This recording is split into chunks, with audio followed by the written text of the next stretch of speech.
నల్లని కన్నులతో సొగసైన చూపులు ఇలా మాతృవాత్సల్యంతో అందరి వంక చూస్తూ లక్ష్మీదేవి పాలసముద్రంలోంచి ఆవిర్భవించింది. అమ్మవారి చూపులు ఎంత దిశల వరకు పడ్డాయో అంతవరకు దరిద్రములన్నీ తొలగిపోయి అందరూ ఆనందమును పొందారు. లక్ష్మీదేవి జన్మించింది. ఆనాడు పాలసముద్రం దగ్గర ఉత్సవం జరిగినట్టు జరుగుతోంది. నేను ఇక్కడ నమ్మి ఒక మాట చెప్తున్నాను.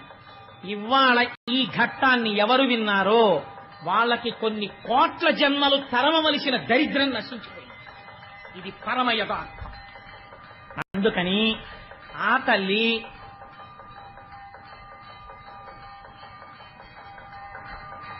ఒక్కసారి మీ అందరూ కూడా మానసికంగా అదిగో అక్కడ నీరాజనాన్ని తీసుకోండి, ఒక్కసారి కళ్ళకద్దుకుని నమస్కారం చేసుకోండి. స్వామి త్రిమూర్త్యాత్మకమైన